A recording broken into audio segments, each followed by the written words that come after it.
I know lately we've been talking about the four core performance skills, but I think today might be a good day to change the key. Well, actually, we really are still talking about the four core performance skills, and we are talking about changing the key. Today we're going to be talking about the skill of transposing.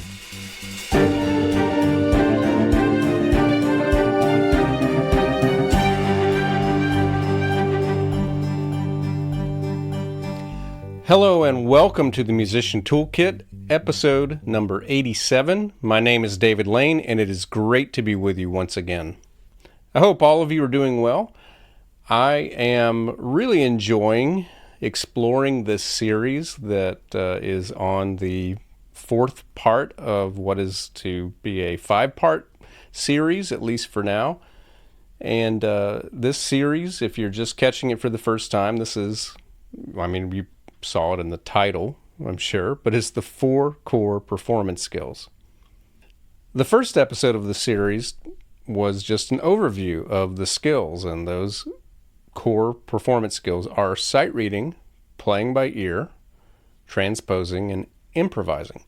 And on episode 85, we talked about sight reading, and on episode 86, we talked about playing by ear.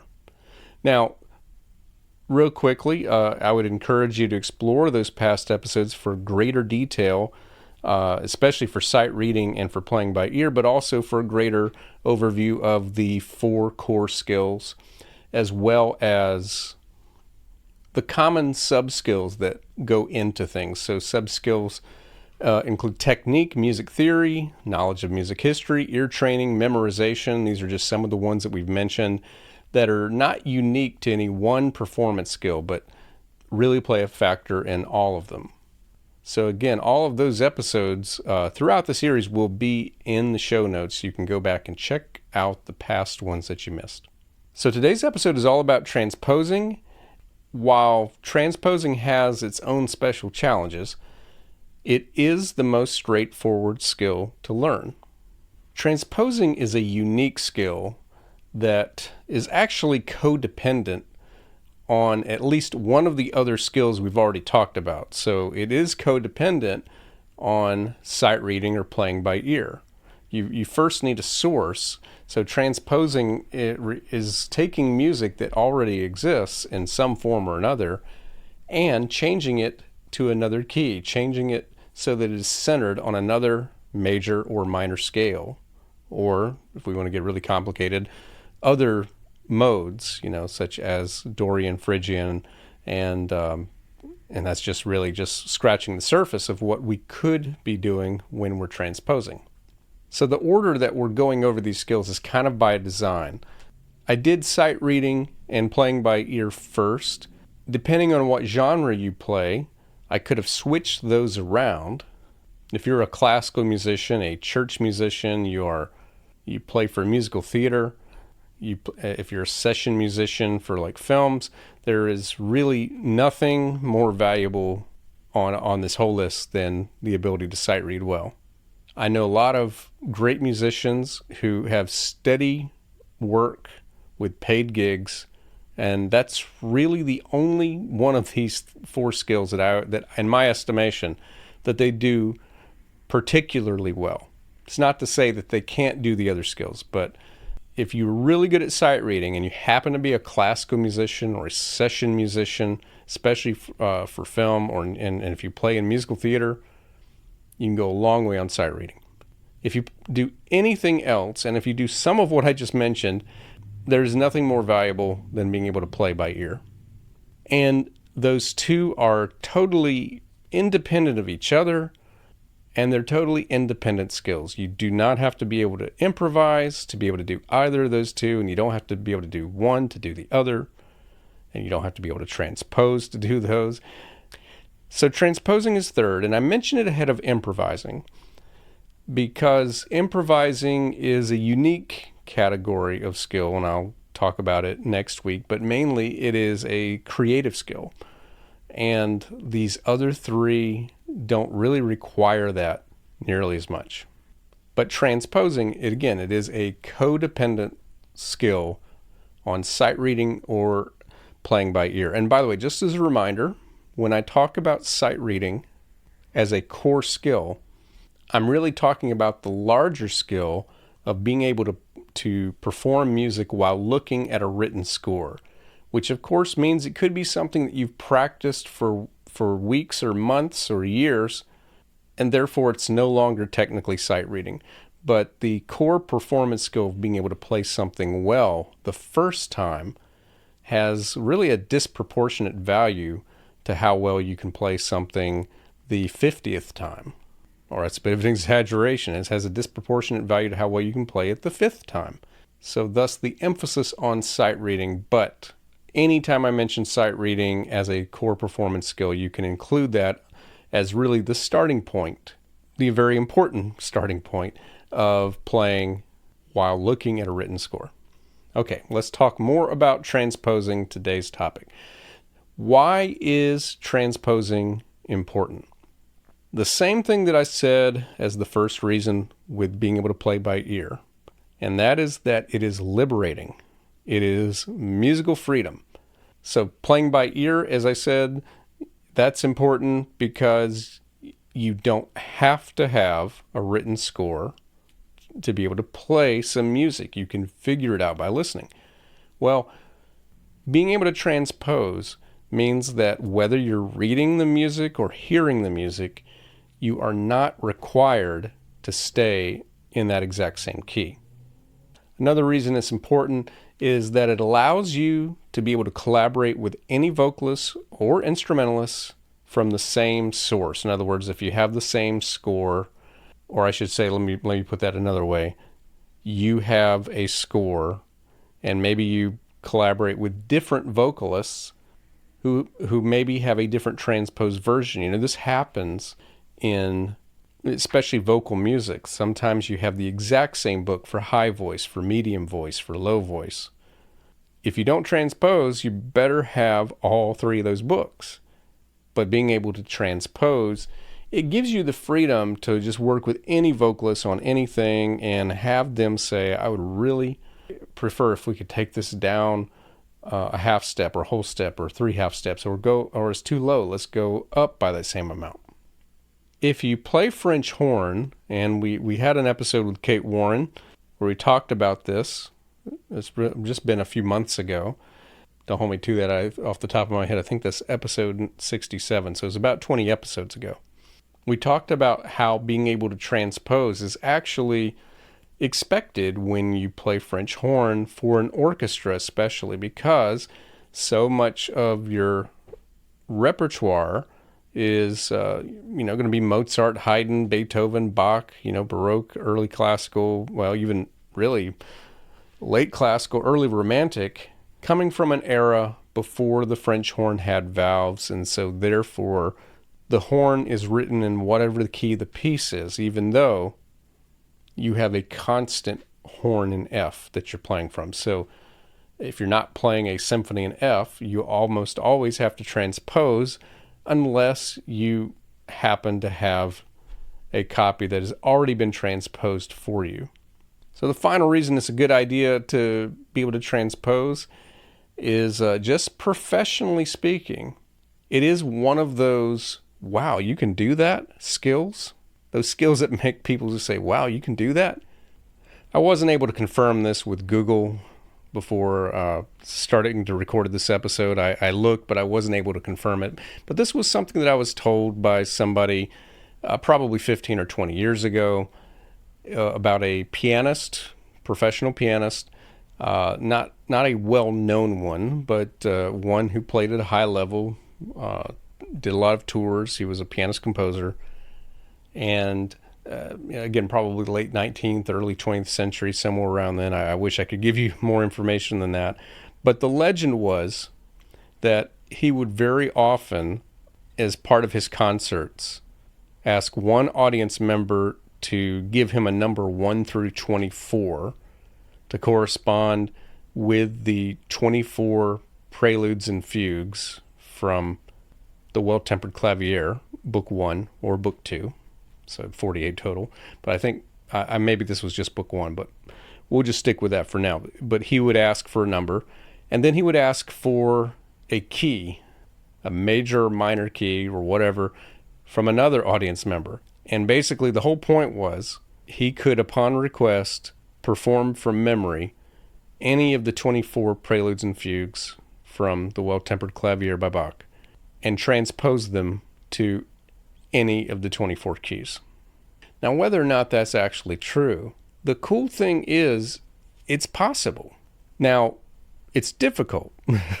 It's very difficult, especially because those are pieces that for a pianist are not necessarily easy to play as written. Kind of in the way I would say that you're not likely to be able to sight read on the exact same level that you could perform. You're not going to likely be able to transpose on quite the same level that you can perform on a maximum level. But that would be a very awesome project to pursue to be able to do that. Okay, before I get into some exercises and steps to help to get better at transposing, let me just talk about why perfect pitch doesn't help.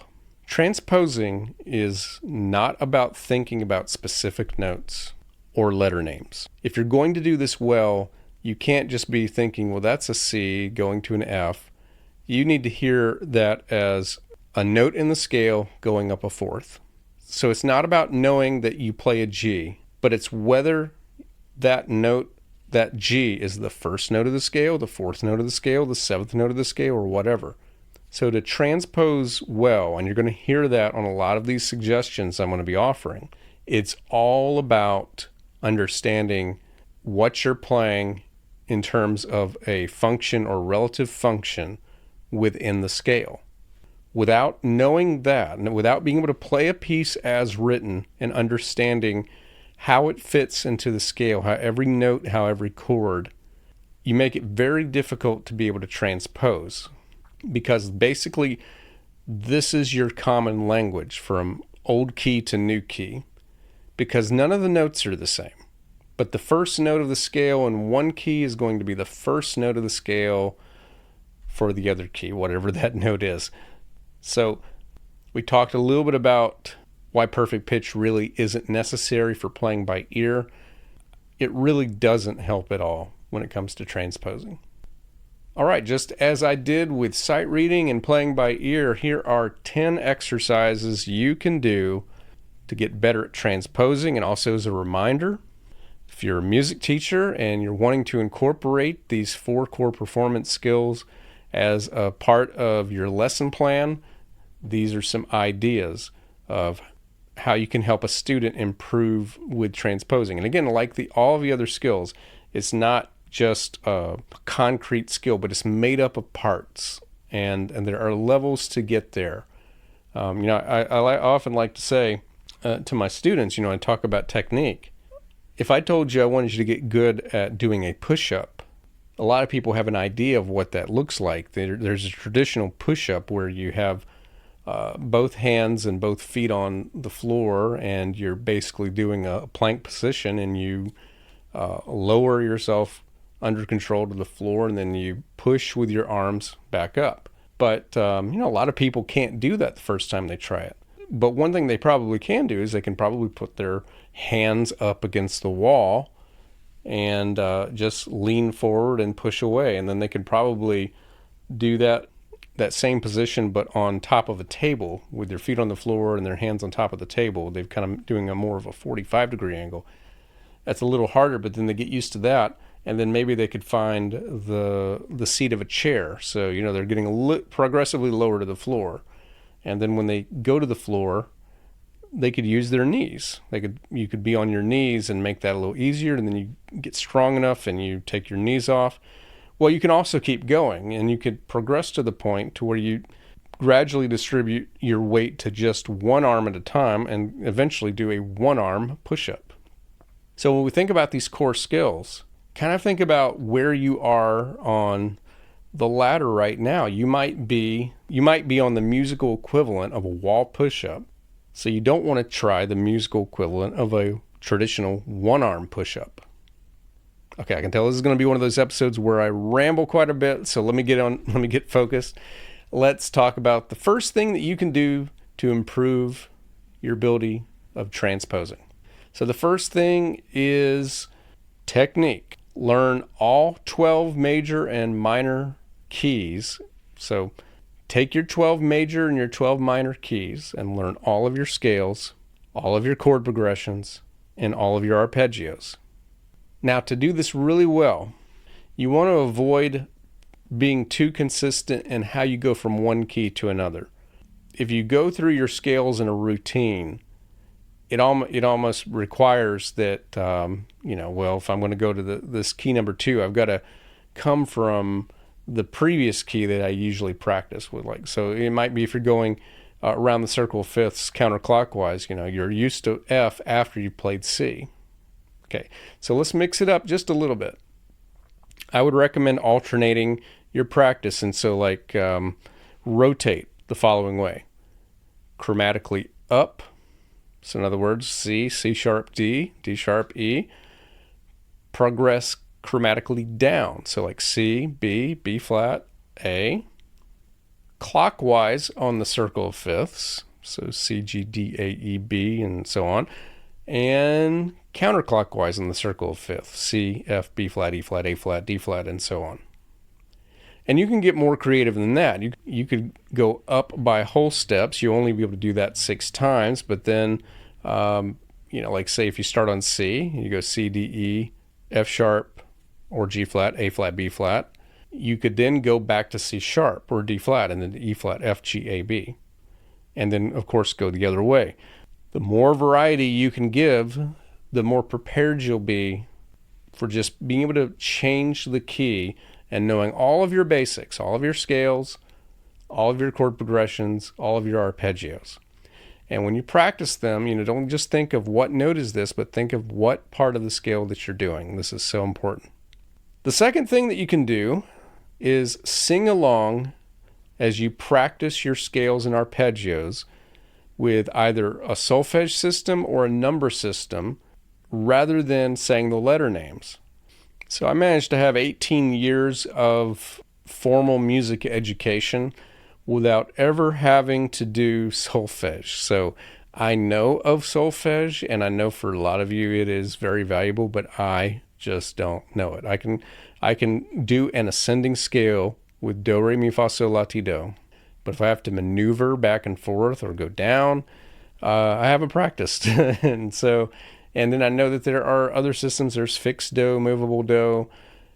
I am not going to say that one method is better than the other. The method that you can learn is what you should use. And of course, if you're going to a certain school that requires a certain way, you should make the effort to do that. I learned a number system, and that is just to take the notes of the scale and just go 1, 2, 3, 4, 5, 6, 7, 1, and be able to do that backwards. 1, 7, 6, 5, 4, 3, 2, 1. So again, get yourself to think about chord function. So again, whether that is do, re, mi, or 1, 2, 3, we just don't want C, D, E. We want to replace those letters with something that represents the function. So very similar to that, the third thing you can do to get better at transposing is to sing through melodies. So written melodies might be a good start, but use a solfege or numbering system instead of the letter names. So you're doing the exact same thing I just said, but instead of just straight up and down scales where you can actually it gets to be predictable, you're now taking the unpredictability or the randomness of a melodic line, and you're doing scale degrees, or you're doing solfege. The fourth thing that you can do is, this is actually a written exercise. You can regularly practice harmonic analysis with Roman numerals rather than chord letter names.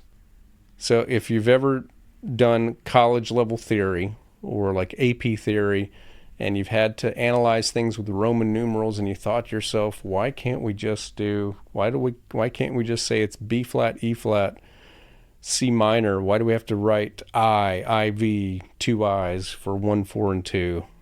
So there's always multiple reasons why, but transposing, the ability to transpose is a big one. You're learning not the chord's what, but the chord's why. Why am I using this chord? Because like you can play a C major chord and it sounds one way in the key of C major. It sounds a very different way in the key of E minor. So this is me corroborating your theory teacher telling you do your analysis. So if you're having to do this by yourself, I would recommend something everyone should have on their bookshelf is a theory textbook and preferably a workbook that goes with that. You can order those online. You can I can find them all the time at pretty much a local bookstore.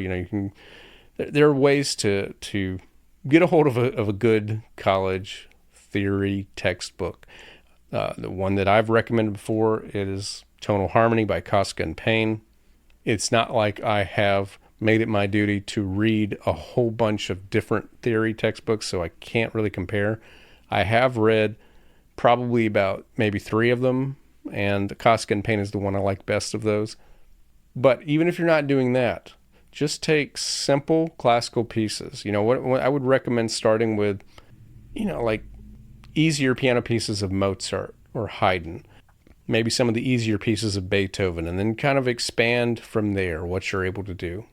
And if you're not sure exactly what you're supposed to do, like if you haven't come across secondary dominants yet, or secondary leading tones, or Neapolitan chords, use the Roman numeral that seems to fit and just make your own shorthand in the meantime that just says, well, this seems like a 2 chord, but instead of minor, it's major. And you're just something that's allowing you to know that. And then as your level of theory catches up with understanding why it's major instead of minor, that'll just strengthen your knowledge. For now, let your observation do and indicate what you're able to with the information that you have. Okay, the 5th thing that I recommend that you do is to take a simple etude written in the key of C. And for pianists, I would highly recommend like any of the first 20 exercises in what we call the Hannon book, which is officially the Virtuoso Pianist by C.L. Hannon. And actually, if you play anything other than viola, this is a good book to try because it has a treble clef, it has a bass clef, and it's the same thing in each hand. And actually, as I was just looking online, getting ready for this episode, I saw that on YouTube there is someone who has done that. They have taken each exercise and they've transposed it to all of the keys. So what I would do is take it and transpose it first chromatically up and down, and then go through the circle of fifths up and down, again mixing it up. But just a simple etude, and just get used to practicing across the keys. And again, Hannon is good because the first 20 exercises are simple 5-note patterns. That's actually incorrect. They are simple 8-note patterns. Sometimes they use 5 notes, sometimes they use 8 notes. But it will help you just navigate a lot of twists and turns and get used to transposing.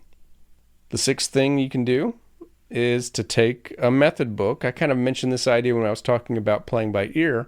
So take really any method book, as an aside. There's a lot of criticisms towards method books, from some teachers. And I think they're valuable in a lot of ways. I think it always needs a good teacher to kind of guide and use a method book in conjunction with other materials. But method books are also very valuable for these core performance skills. They're great for sight reading. They're great to use for ear training because all of them have recordings online. And they're not as difficult of music as hopefully what you're playing when you're trying to develop these skills. And again, since I seem to be going on tangents, that is something I haven't really talked about. The 4 core performance skills, you want to get a strong basis of your sub-skills first. If you're a beginning student, you really should concentrate on basic technique, on reading your music, learning your music theory, and then get to a point to where you're really getting some repertoire. And then that's not to say that you should avoid your core skills, but it's not a point of emphasis. At some point, you want to make it a big part of what you're doing. So back to talking about a method book. Start with the primer level and practice playing each piece in different keys. So some ways you might go about this, just to keep it interesting, is you could have a day where you practice this. You pick a method book where you can play through several pieces, and have a day where you only play things in the key of D major. Now, you can skip any pieces where the original is in D major, but everything else you transpose up to D major. And then you change the key the next day. You might have a theme of B flat major or A flat major the next day. Okay, another variation is go to the first piece and transpose it up a half step. When you get to the next piece, transpose it up a whole step. And then when you get to the third piece, transpose it down a half step. The fourth piece, transpose it down a whole step. The fifth one, you can go up a minor third. And so on. You can just kind of like up one way, down the next, mix and match. Really, try to have fun with this.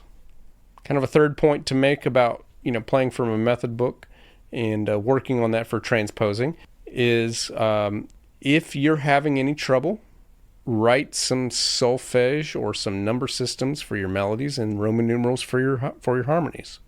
And the last thing I wanted to say about this is that you can also do this with lead sheets instead of a method book. So like if you have a fake book, that's also very good practice. And especially if you're working on learning jazz or anything where it involves reading chord symbols, that is really valuable to be able to read those and change the chords.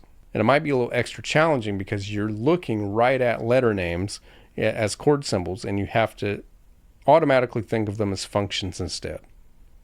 The seventh thing that you can do is work on your ear training, intervals, scales, and chords. So obviously this is very helpful when you're playing by ear.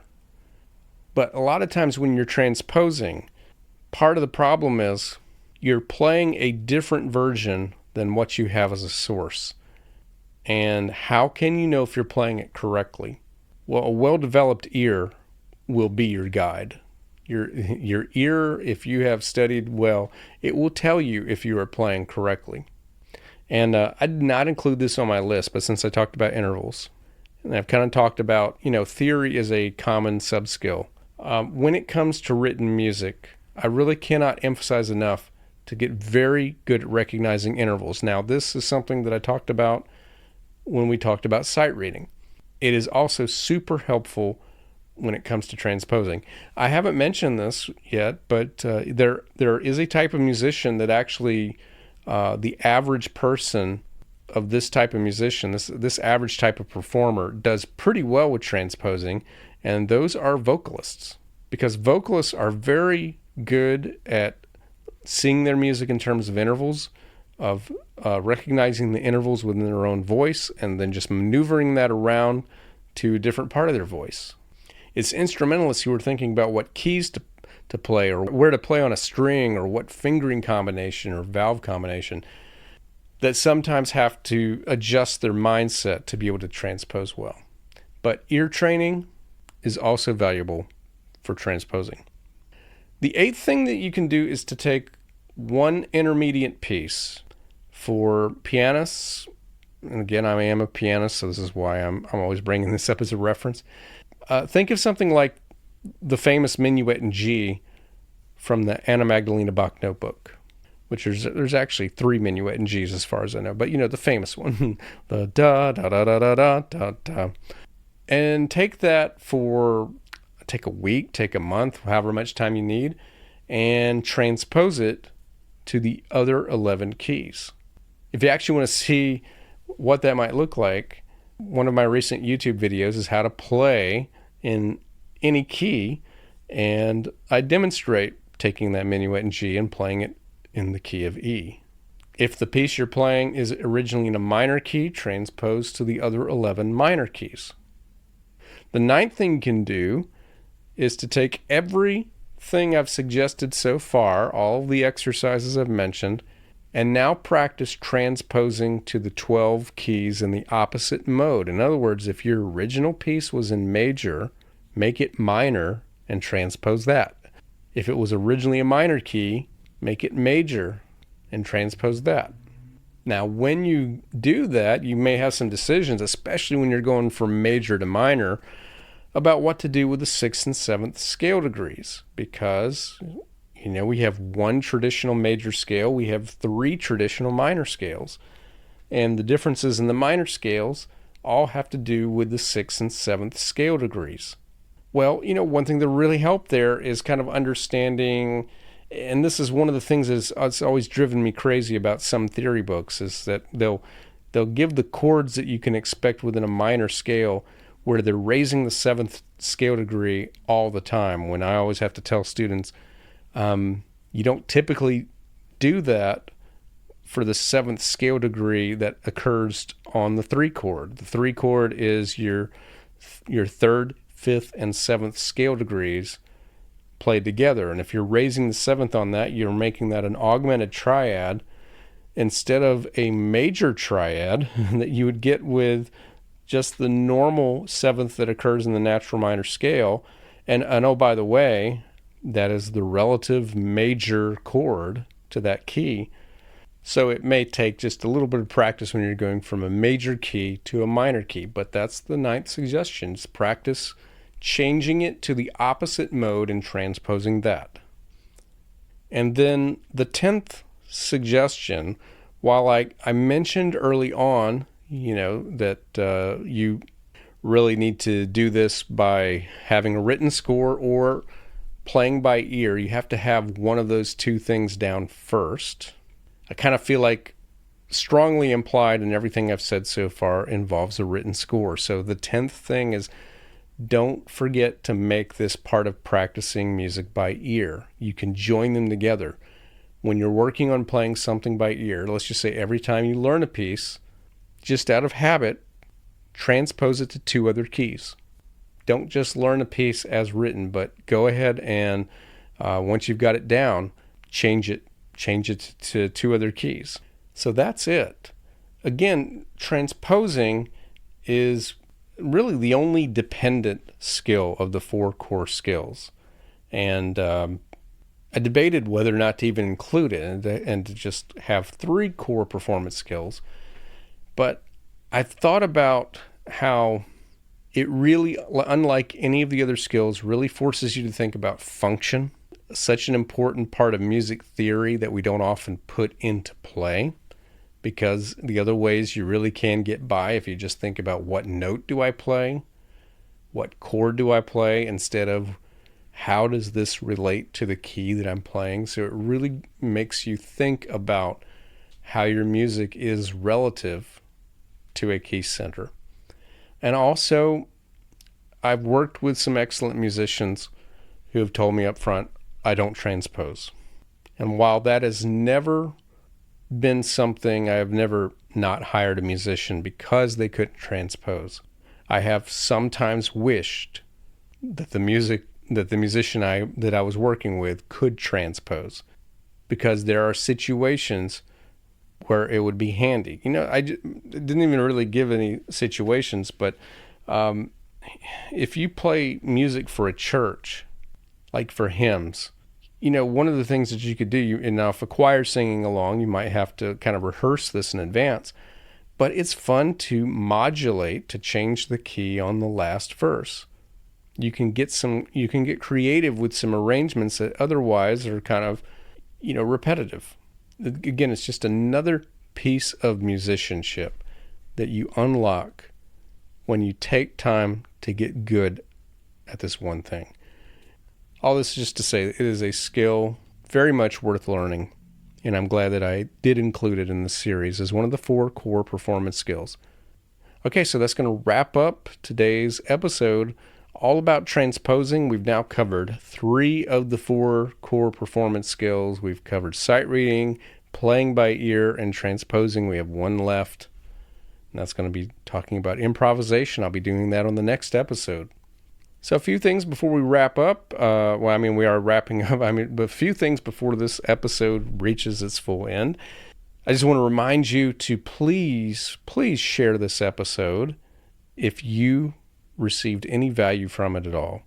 share it on your social media feed, recommend it on groups, recommend it in emails. It is very hard for a podcast to grow an audience. It is one of several million out there.